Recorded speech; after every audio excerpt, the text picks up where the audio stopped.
All right, hey everybody, welcome to a bonus episode, for lack of a better phrase. I'm Aaron. I am the game master, although in this case I'll be teaching y'all how to run your own one-on-one RPG session. And with me is the star of the show, Michael. How's it going, everyone? Yes, Michael. But no, the real star here is Aaron because he's going to show us today how he kind of made all this magic. So this is going to be a little bit more freeform than the last one. What I've got up on the display now, what I have is basically what I was seeing as I would run the game. And so what you can see is it's got this really nice workflow, and that's how they organize their missions. I think that's a really fantastic way to do it, because, like, let's start with the first scene. So we start and we find that Michael's character Aaron is waking up in a hospital with a gunshot wound, still recovering with his and there's a nurse that comes in and first introduces us to where he's at, his information, and the fact that he has a backpack in the side table. The name of that scene is Fade In. So I know as a GM, like, all right, from Fade In I have two outs. I can go to backtracing, which is sort of a flashback, or I can go to a phone call where his cell phone rings. And so that gives me two avenues to move the scene forward, which is really useful because half the time I'm not sure where Michael's going to go with this, and so I want to be able to put that together. So I'm going to flip over to the book. So in the book, it's got some backstory. Phone call. So I could have gotten a phone call in that scene? Yeah. So, but you did wow. you did the other path, which was you were going to go look at the phone, take a look at it, go check in your bag, all that stuff. So it's just in case the player decides, I'm just going to wait for the doctor, like it's a gunshot wound, I'll deal with the gunshot wound. Instead, to gather information. Okay. It does need red strings on that diagram, Chris. Absolutely. So I'm going to scroll down a little bit to... this is the cast. So basically, the first 3 pages of the mission lay out the cast and crew. It lays out the connections. It lays out the workflow that you saw earlier, and it lays out the backstory.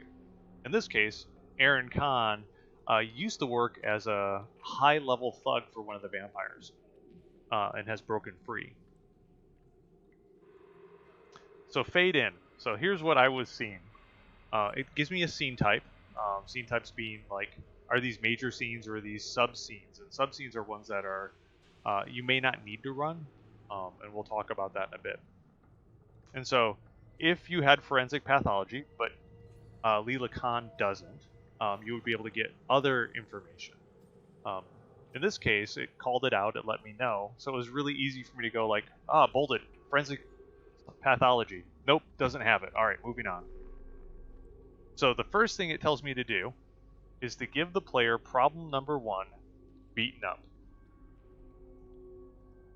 I don't know, is that even viewable, or is it too small on the screen? It's there we go. It's a little small for me because I'm looking at the chat. Oh, wait, can you zoom in? Yeah, is that something you're doing? Yeah, I just zoomed in. So okay. Initially, Perfect. we're going to give you a problem, that first problem. So I'm going to flip back to the other screen and show problem number 1. And so I've taken all these, and normally this, if you're running these at home, you can print these cards out and cut them out, which I did for one of the other games I did. And so now I have these cards that I could hand to the player, which is what I was doing with Roll20.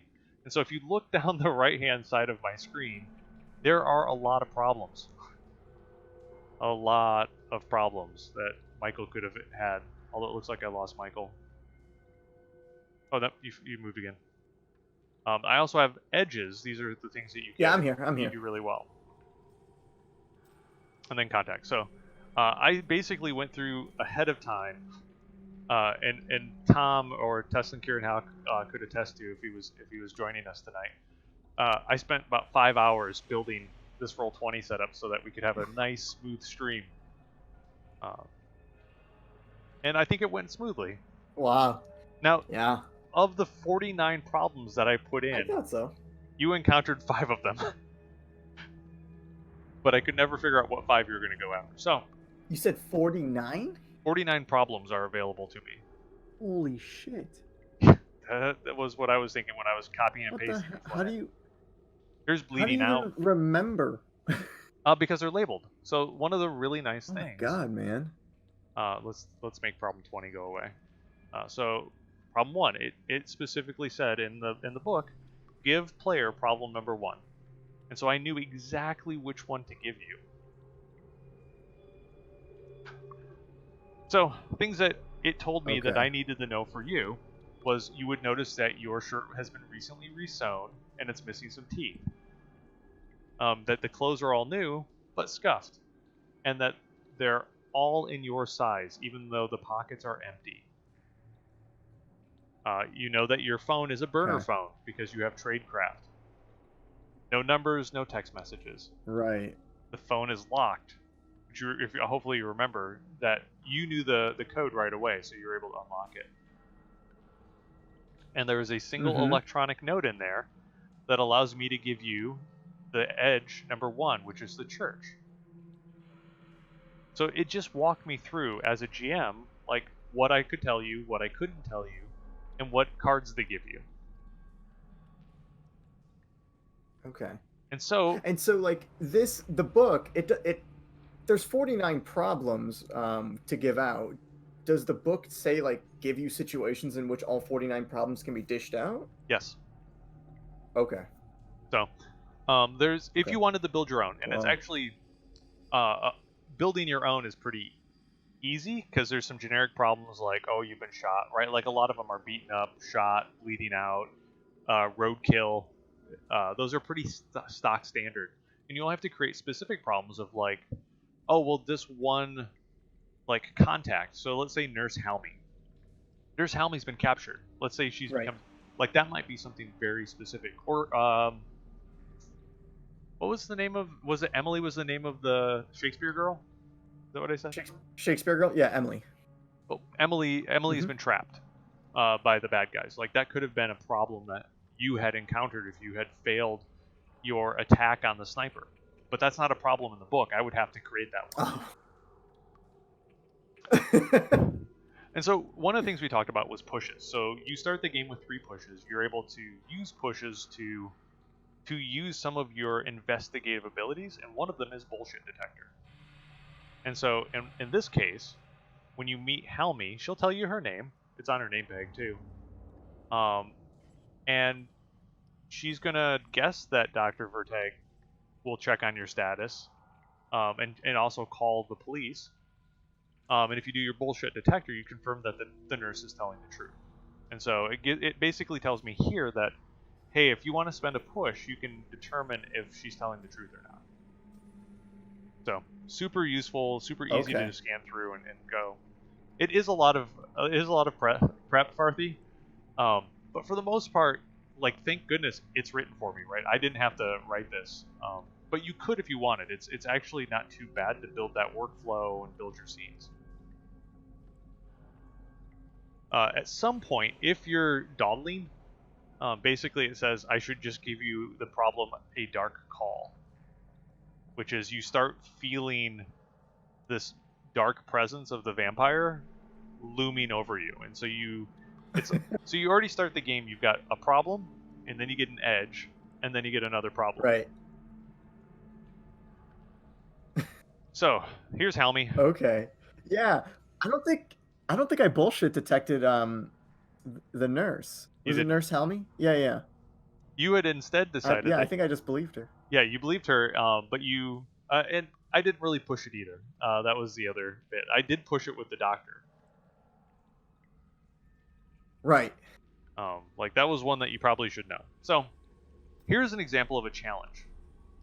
So Helmy comes in, and you suddenly have a flashback while she's in the room. So she's busy like changing the sheets or doing some of the work within that hospital room, and suddenly you are assailed by these memories and these things. You suddenly feel like the vampire is is breathing down your neck.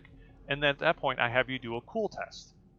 And so if I look here, it tells me what type of test it is. And then you roll me your 2 dice. So let's break this down a little bit. One of the things we talk about is stunts, right? You can get an extra die if you use a stunt. In this case, there are no stunts, and it actually is nice enough to tell me that. So, no stunts for you. D. Juarez 1 says, "Fool, you never believe nurses. That's the first rule of espionage.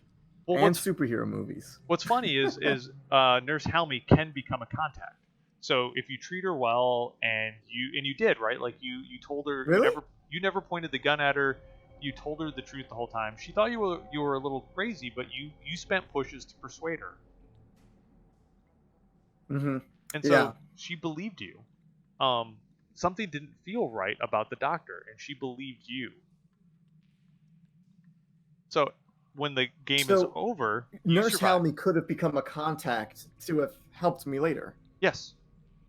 So if you needed medical help later on, and you did, one of the things you could have done is you know what, I remember Nurse Helmy. I'm going to try to get a hold of her and see if she's going to help me. Yeah, and Luke Cage, right, Sarah? You always believe the nurse in Daredevil. So in this case, what you did is you ended up you rolled your dice. If I remember right, you rolled like a 2 and a 4, which put you at a 6. And I asked you, which meant that you would have been, you're beset by strange fragmented images of pain and darkness. You managed to write it out in flashback. But I asked you, did you want to take an extra problem in order to potentially do better? And you said yes. So I gave you that problem, which was, we should sedate you. And so you start, because you started reacting violently to everything around you, like something wasn't quite right. And you rolled really well, so you also got the edge, no turning back. Teslin says... Stuck longer. Teslin says she probably would have stuck with you longer than Shakespeare Girl did. Oh yeah, Helmy would have. She might have. Nurse Helmy... Yeah, I did like Nurse Helmy. And there's nothing to say that... Darn, maybe I should have just called her back up. Well, here's the thing, right? Like, if this was part of an ongoing campaign, and by the way, these are written to be an ongoing. We only ran the first mission they gave me. In the book, I want to say there's 5 missions in the base rule book. So if somebody wanted to buy this book today, you can have 5 missions to go run. I want to say that you can just do a networking roll and call her up. That's how easy it is, because you've met her. Wow. And I have a card for her actually that I would give to you. So as an ongoing play, yeah, absolutely.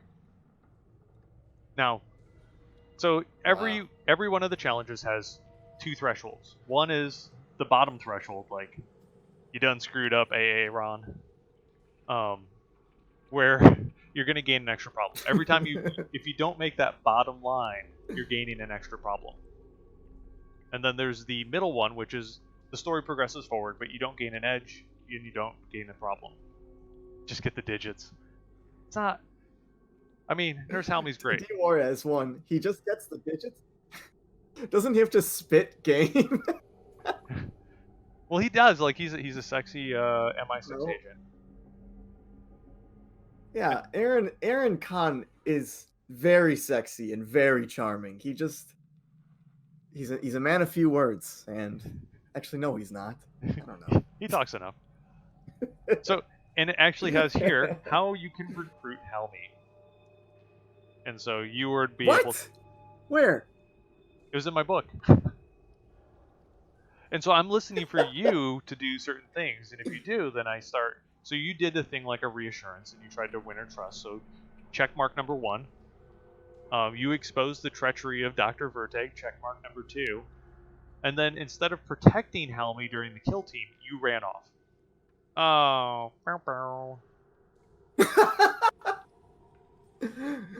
Rememberizing, he's very charming and sexy, heart-winking face. I need you to calm down, Rememberizing. Okay? We don't... There's a ring on this finger. I need you to take it easy. Shush! This is my stream. I'm just kidding.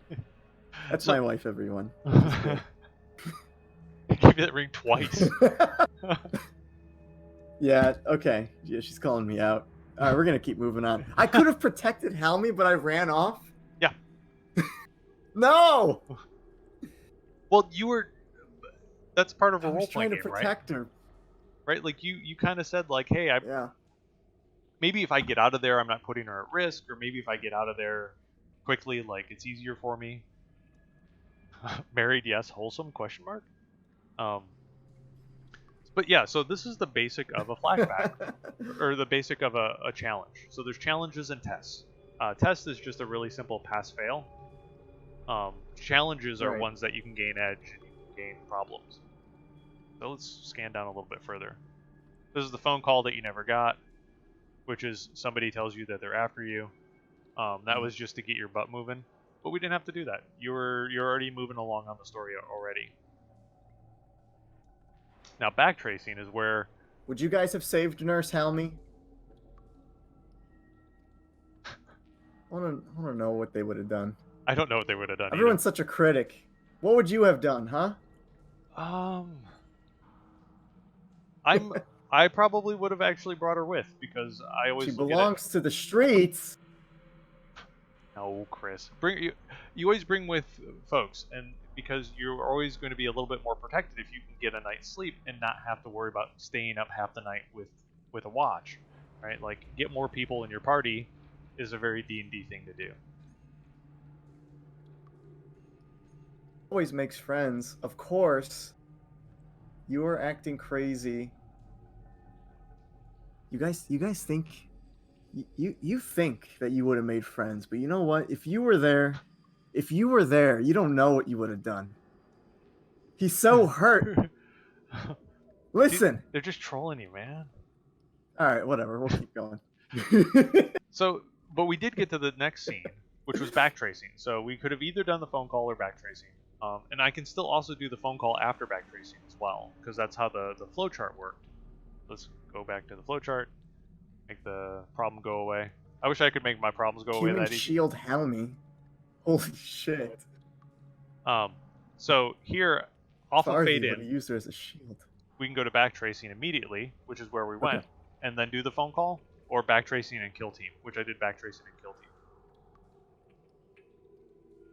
That's true, because you're getting it delayed on my video feed. So flipping back to the book, what did backtracing look like? So, but well, if Dr. Vertag, if he would have sedated me, what would have happened? Well, you would have gained an extra problem, right? Not necessarily does it stop the game. Likely what happens is he's going to sedate you. They're going to come and get you. So the kill team, which is Sinclair, will come pick you up. And the next thing you know is you're going to wake up because the sedation is going to wear off. And you're going to wake up in Sinclair's apartment. And what's worse is at that point you do a cool test to see if the effects of the rosewater flask has worn off or not. Oh my god. So it's not game over, but you either gain problems or you're going to gain sort of it moves it forward. I have endless dad jokes. Okay. All right.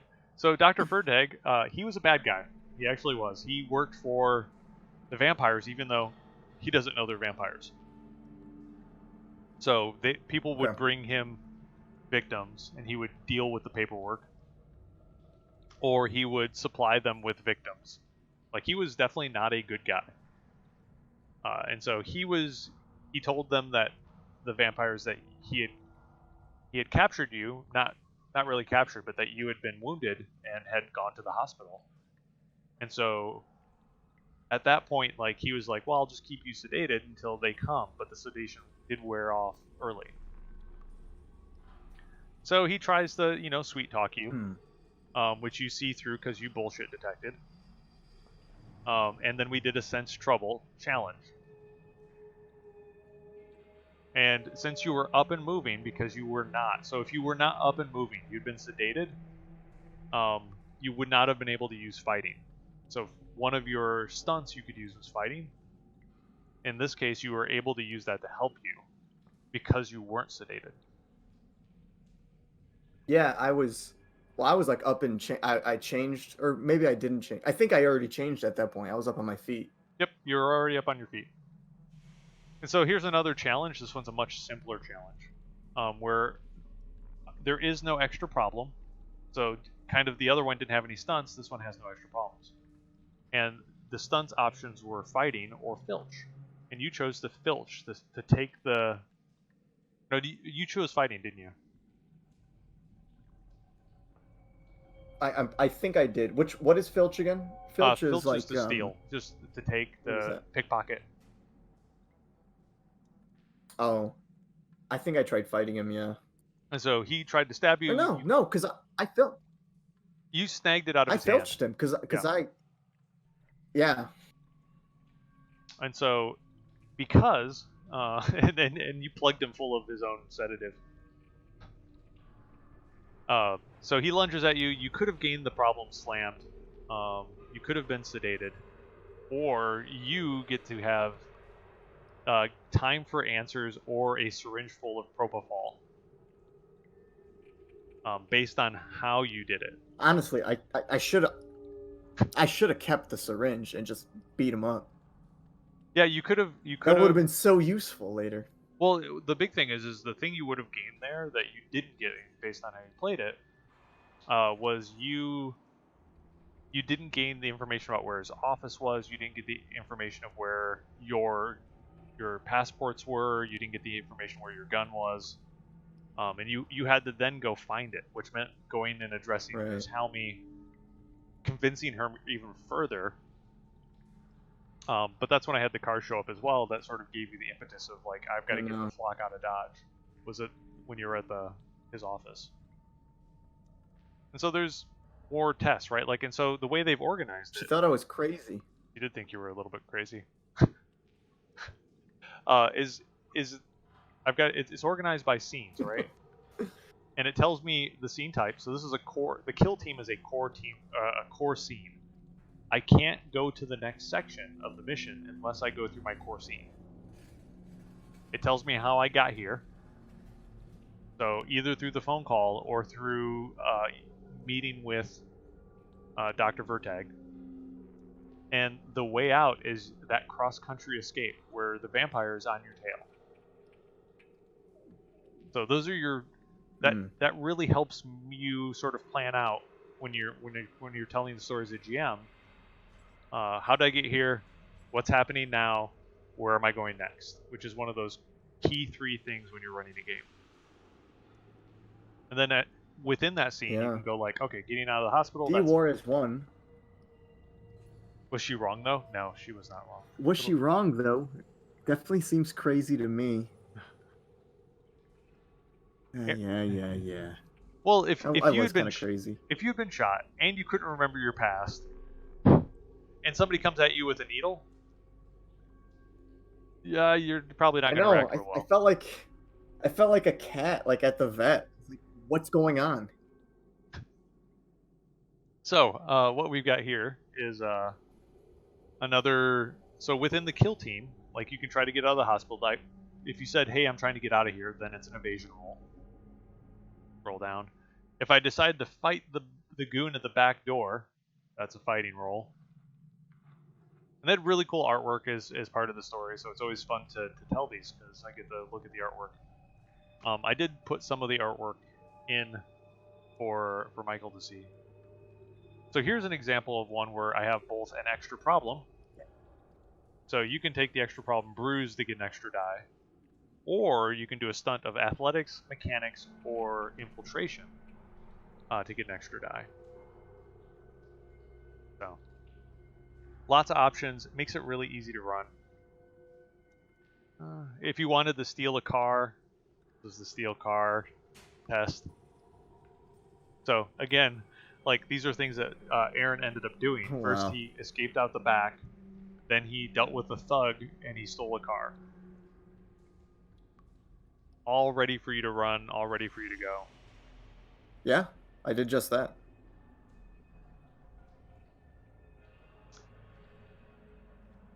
So there are two mechanics that we really Man, the haven't talked. story, it's just predicting everything I'm doing. It's like, you're gonna do this. Well, at some level, you as the GM, right? Like if you were to run this, you look at the scene and there's only a couple ways out of a scene, right? So it's a little bit like a choose your own adventure. So there are two things that I didn't really talk about. One is heat and one is shadow. Okay. So when you start gaining problems, some of those problems are considered heat, so the police are after you, and some of those are considered shadow, where the vampires are after you. You become more aware. They become more aware of you as an agent. And so let's go find. I want to say on Dark Wings is a shadow problem, so that will come up on screen in a bit. And so in this case, this is one that you actually had received, where you were driving through the cross-country scene, and the vampire is chasing you. So you had failed enough to receive this problem, where there's a dark thing circling in the sky, and what that means is that it impacts you negatively. You start getting a -1 for any cool test, because cool test is how well you're able to stay calm. And anytime there's vampires on your tail, it's a lot harder to stay calm. And so, how does that impact me as a GM? It is really nice enough just to tell me. So, in this case, it's the I've got a bad feeling about this challenge, which is a sense trouble challenge. And you have a -1 for every card that has a shadow problem on it. So, just makes it easy. It's really easy to run. I think I picked up a shadow problem or two. I don't think I picked up any heat, though. Correct. Luckily for you, picked up heat. We picked up one heat card, but you were able to drop it almost immediately. Places to get it is the church. The church had a high chance of getting heat. And then there's the drive, the escape when you jumped out of that car. If you hadn't done as well on the roll on the jumping out of the car, then you would have gained heat as well. But you took bruises in order to do it well. So that's pretty much what it takes to run the game, right? Like, it kind of rolls through. Like here's Gregor, who is the guy who ran the farmhouse, and it's got all this information about Peter, his son, and Peter's friends using the farm for illegal activity, and then Peter suddenly not coming to the farm anymore, right? Like it walked me through like him having coffee with you that morning and him being upset with you because he felt that you had taken Peter away from him. Yeah. Scroll down. Wow. So one of the things that you didn't really pay attention to, which I was a little bit surprised, is that one picture with a crucifix. So you had all these hints: the rosewater flask, you had your gun, you had your sheaf of passports, and then a picture of a guy over a crucifix. And you just like kind of ignored it. I found that surprising. What was up with that? So I forgot about that. So, and I didn't, because I did ask about if I recognized the person, I think, right? You did. And you did not recognize it because you lacked the ability. So art history, or occult studies, which are things you don't have, would tell you who that is. Or you can use your network, which Sam Exes could have told you, which you never met with Sam.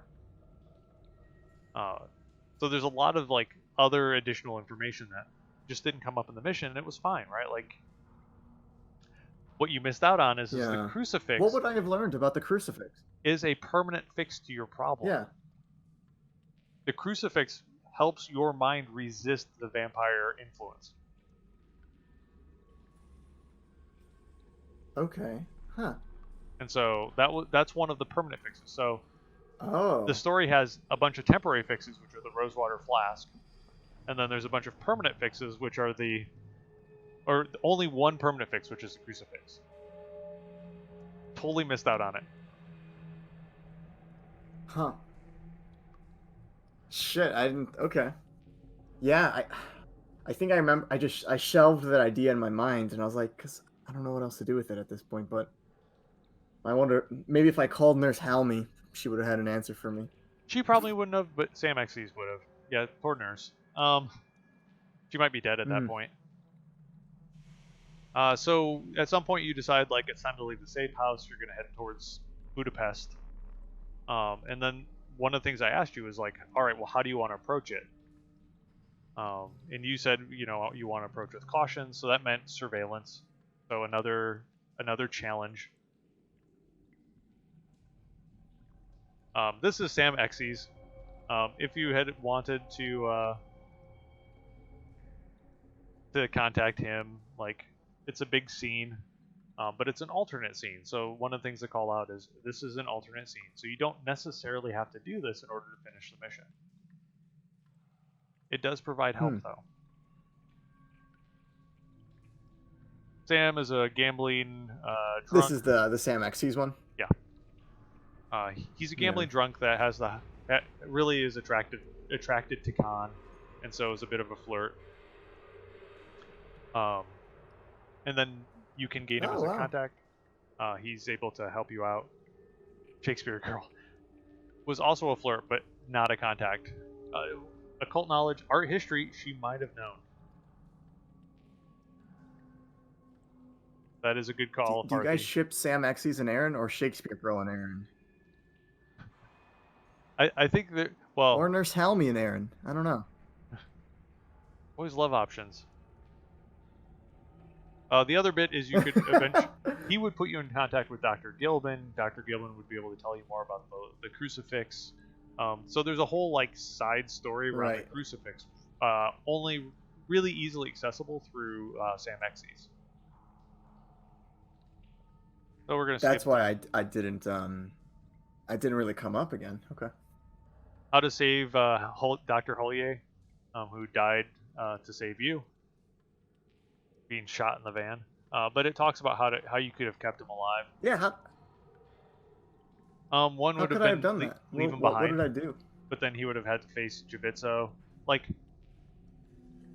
one of it would have been more of a proactive approach. If you would have taken a proactive approach with Stankovic, she wouldn't have had a chance to basically provoke Dr. Hollier. Dr. Hollier was getting provoked by the fact that he was worried about his missing the other vampire hunters, and so when you weren't really saying anything, you were sitting back and observing, she was subtly provoking him until he finally like yells at her, and you start to see an inside of why he was working for her, but why he was unhappy. Right. So if I took Teslin's advice and just shot, what's her name? Stankovic. I'm forgetting her name. Or sorry, Stankovic. Keep calling her Stankovic, but it's Stankovic. Stankovic, yeah. So if I shot her on sight. Yep. And so maybe that was one of the options. All right, so skim some more. There's a cave shootout. Yeah, so this is a major scene. And so one of the things that you have is you have a number of options at your disposal, and a lot of it's me just listening to you tell me your approach.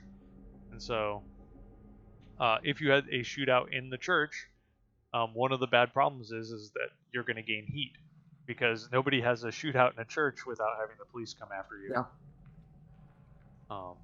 And so that was one thing that you avoided by going along with her, and then the two of you not shooting each other, but instead trying to deal with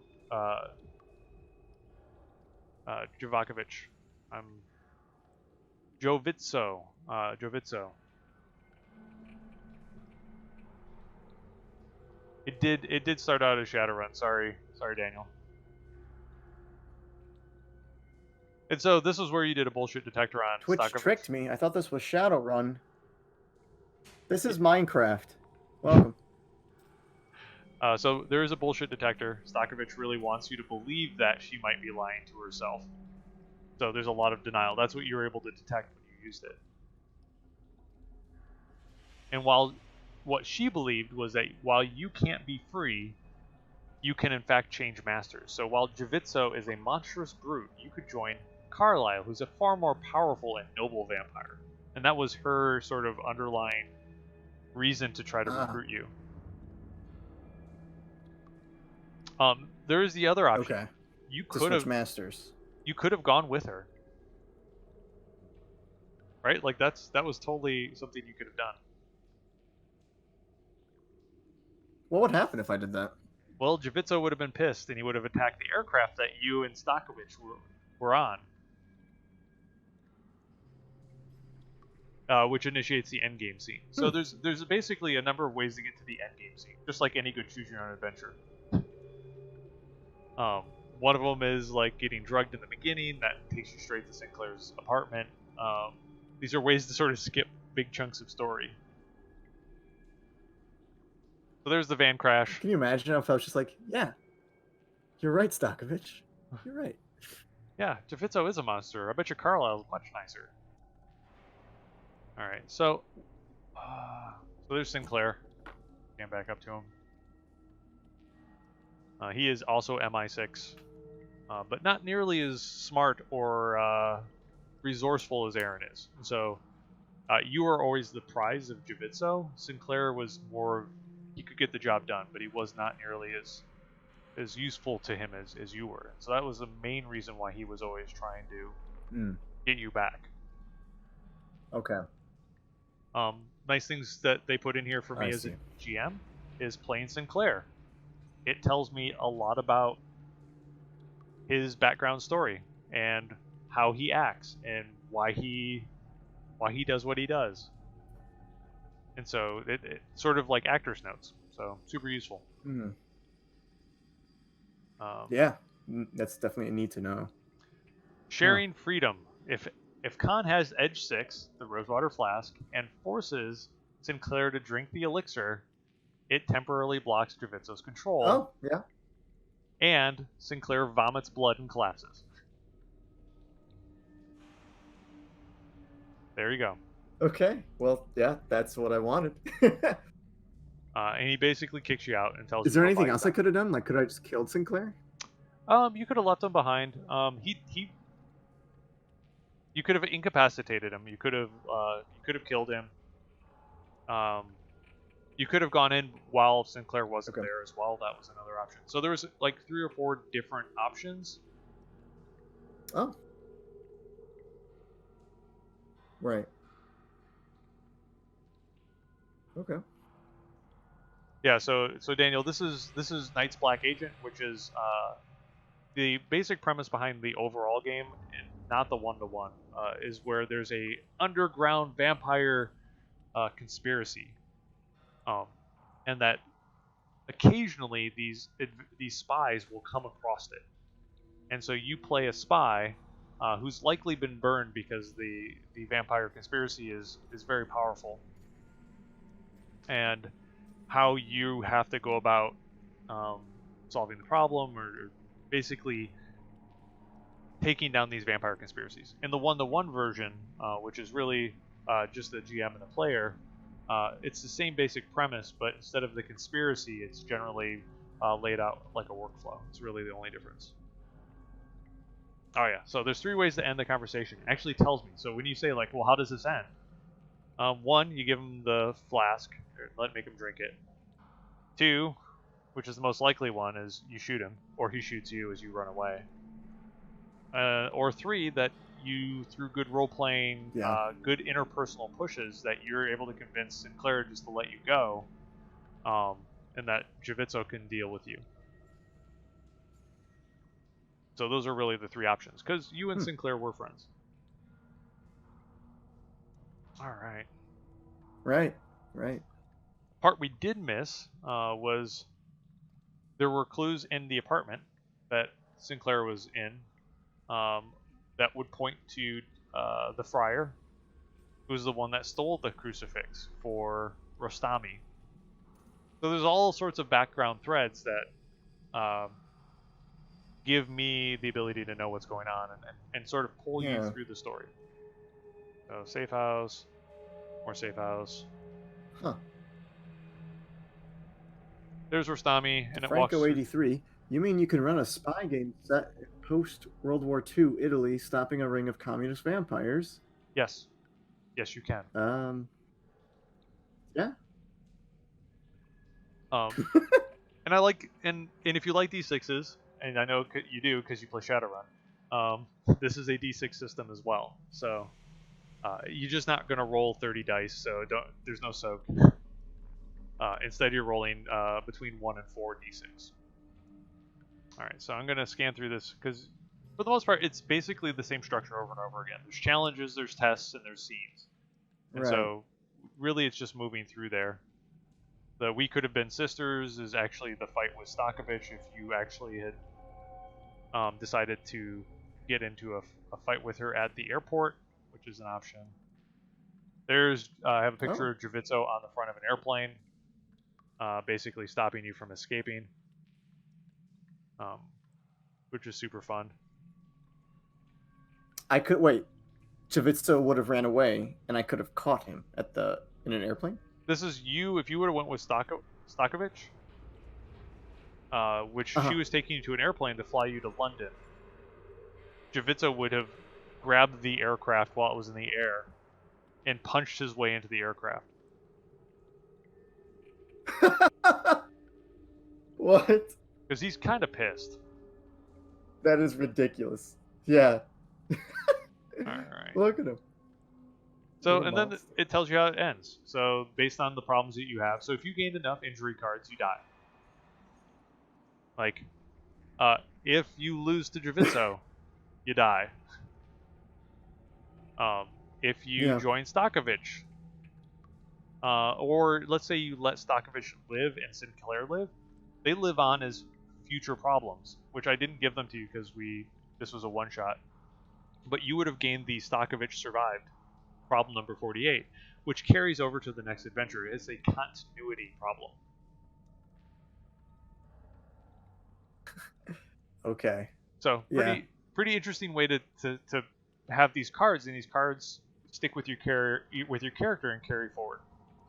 So one of the things I checked every time you took a break. So every time you said like, all right, I need some downtime to patch my wounds, or I need some downtime to reload and kind of get ready to go again, which you only took one of those.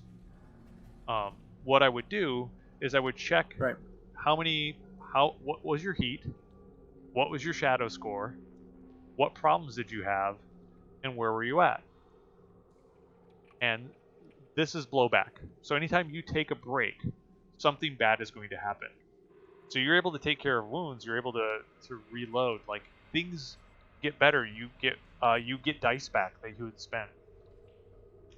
But something bad will happen you have to deal with. So in one case, if you're in Budapest, your face appears on the TV. And you see that all of a sudden, like, you're wanted by the police. Somebody called you in as a missing person. And then you have to do a cover test, or else there's a dragnet after you. So there's all of these blowback you have to deal with based on the problems you accrue.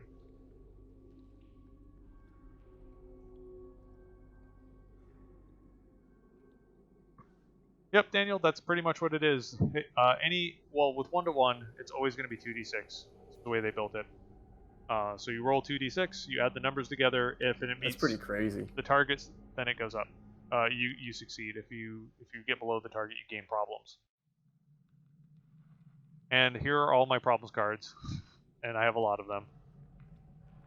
So I actually cut and paste all of these out of the book into Roll20. So this is a continuity one. This was unfinished business. So if you would have spared Sinclair's life and he didn't drink the rosewater, he would still be a thrall of the vampire. And he would attempt to hunt you down in the future. Right. If you're stabbed, you gain an injury. I was just reading, like... God. I was just reading the heat score 4, and it looks like you get captured by police. That's crazy. I can't imagine. Yeah, they'll come drag you in. Bloody carnage. You are so you tell me how you're going to evade them. And if you're able to evade them, Did I then just drop out? You did for a second. Now you're back. Okay, okay.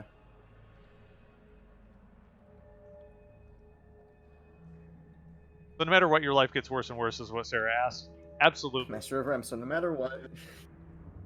The big thing is that like it's dealing with problems that are fun. It's overcoming problems. I'm probably one of the weird people that when I play Shadowrun, I love glitching because it's something that I have to overcome. It's some problem that now I have to face down. And so we'll just keep tossing problems at Michael, and either he'll deal with them or not. And so in Aaron's case, Aaron is still addicted to vampire blood, right? Like, so yeah, that is weird. I can see wow.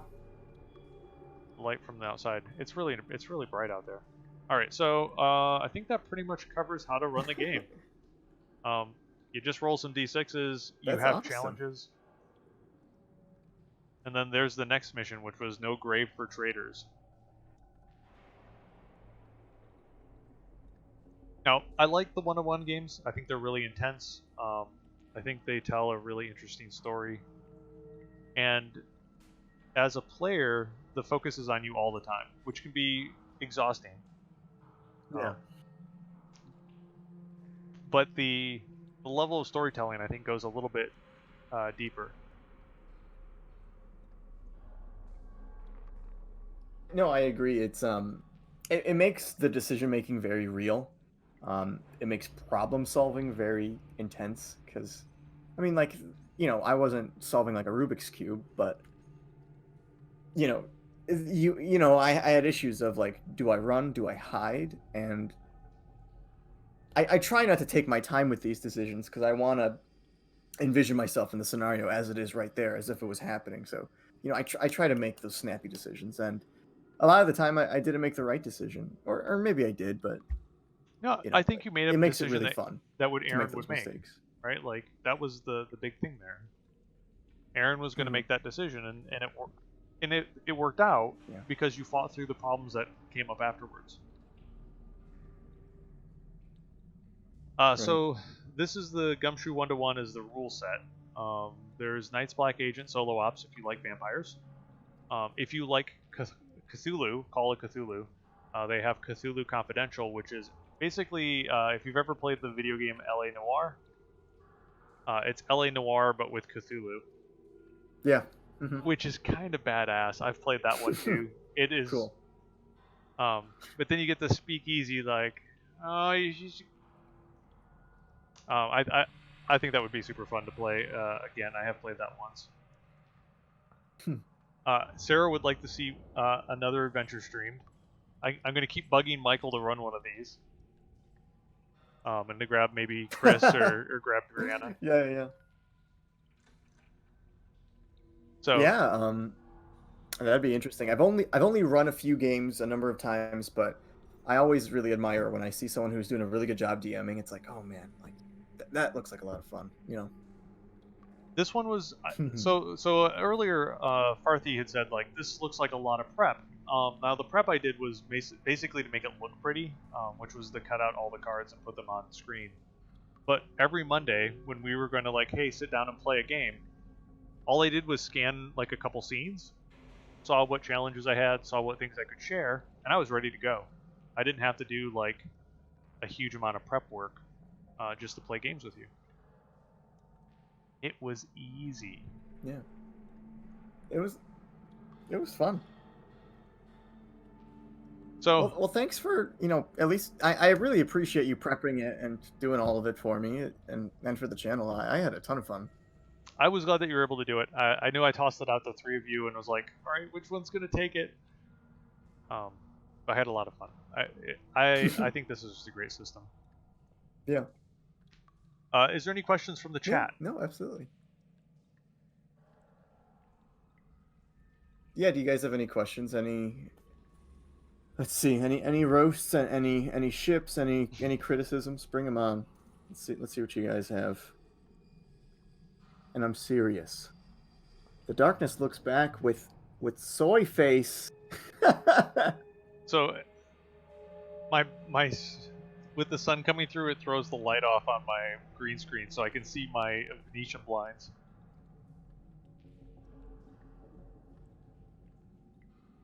It's like it's dark where I'm at. Like it's night. That's the joy of being in Seattle. It's only like 7:30 here. Nope, no questions. It's awesome. I Cool. highly recommend taking Well, no a look worries, at this. guys. These are available through Pelgrane Press. I've been a big fan of that game company for a long time. They run their company right. They treat their folks really well, and they enable you to tell some pretty fun stories. With that, I'm going to sign off with Michael, and we thank you for watching. And we'll see about doing another one of these in the future.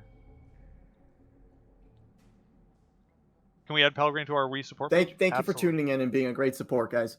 Really appreciate. All right. Yeah.